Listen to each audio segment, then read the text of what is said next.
नमस्कार, मैं हूं अंकुर और आप देख रहे हैं सत्यहिंदी.com।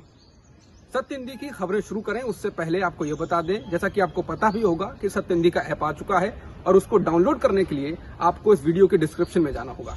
इस ऐप को आप गूगल प्ले स्टोर से भी डाउनलोड कर सकते हैं।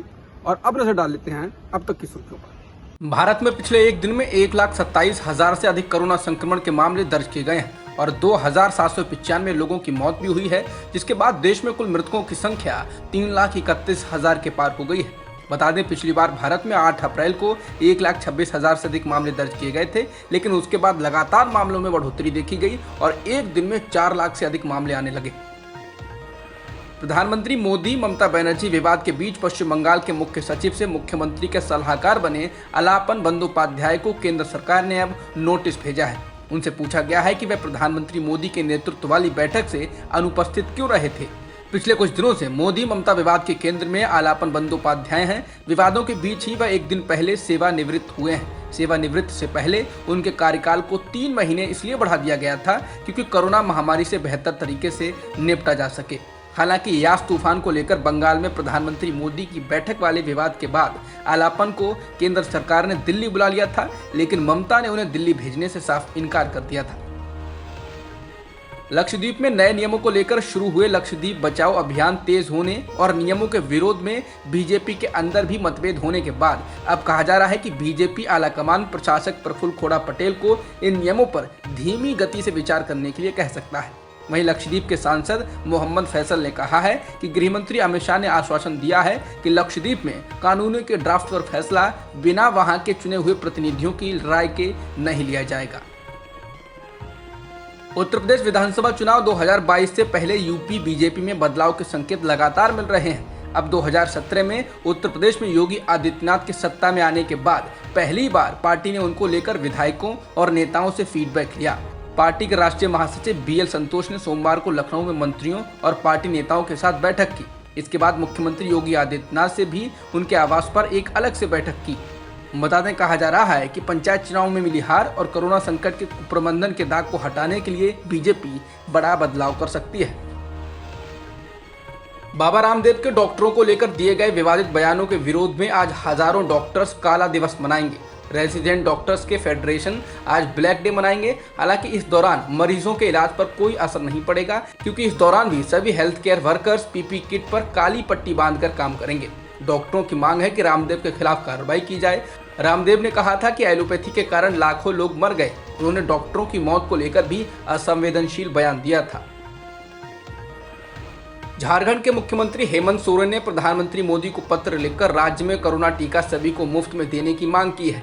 सोमवार को लिखे पत्र में सोरेन ने राज्य पर अत्यधिक वित्तीय बोझ का हवाला दिया और कहा कि 18 से 44 साल के लोगों के टीकाकरण के लिए लगभग 1,100 करोड़ रुपए का भार राज्य पर पड़ेगा।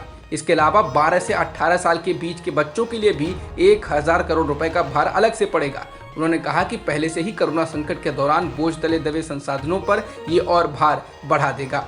बता दें, इससे पहले केरल के मुख्यमंत्री पिनाराई विजयन ने भी 11 राज्यों के मुख्यमंत्रियों से कहा था कि वो केंद्र से मुफ्त वैक्सीन की मांग के लिए एकजुट होकर बात करें। कोरोना का जो नया स्ट्रेन B1617 सबसे पहले भारत में मिला था, उसके नाम को लेकर बार बार उठ रहा विवाद शायद अब खत्म हो जाएगा। विश्व स्वास्थ्य संगठन यानी WHO ने इसका नाम डेल्टा वेरिएंट तय कर दिया है। हालांकि इसका वैज्ञानिक नाम अभी भी B1617 ही रहेगा, लेकिन आमतौर पर जिक्र किए जाने के लिए डेल्टा वेरिएंट का इस्तेमाल किया जाएगा, इंडियन वेरिएंट का नहीं। ये इसलिए कि इस नाम पर भारत ने पहले ही आपत्ति दर्ज कराई थी।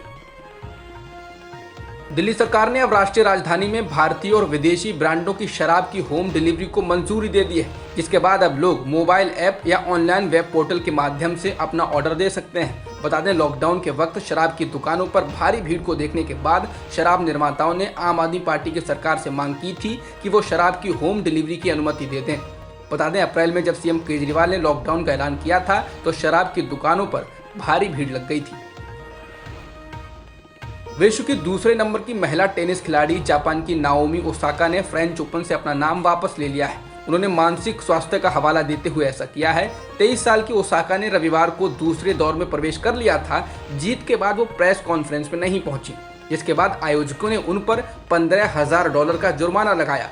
और ये भी कहा कि अगर वह ऐसा करती रही तो उन्हें ग्रैंड स्लैम इवेंट्स में नहीं खेलने दिया जाएगा। नाओमी ओसाका द्वारा फ्रेंच ओपन से अपना नाम वापस लिए जाने के बाद फ्रांसीसी टेनिस महासंघ के अध्यक्ष गाइल्स मोरेटिन ने इस पर खेद और दुख जताया है। मोरेटिन ने कहा कि हमें नाओमी ओसाका के लिए खेद है और दुख भी है। नाओमी का रोलैंड गैरोस से हटने का नतीजा दुर्भाग्यपूर्ण है। बता दें, ओसाका ने पहले दौर की जीत के बाद अनिवार्य संवाददाता सम्मेलन में जाने से इनकार कर दिया था, जिसके बाद उन पर जुर्माना लगाया गया और अयोग्य घोषित करने की धमकी भी दी गई। वहीं ओसाका ने कहा कि उन्होंने अपने मानसिक स्वास्थ्य के कारण किसी भी मीडिया गतिविधि में भाग नहीं लेने का फैसला किया है और उसके बाद उन्होंने फ्रेंच ओपन से अपना नाम वापस ले लिया। अब तक की खबरों में इतना ही। बाकी खबरों के लिए बने रहिए सत्यहिंदी.com के साथ। सत्य हिंदी का ऐप डाउनलोड करें गूगल प्ले स्टोर पर।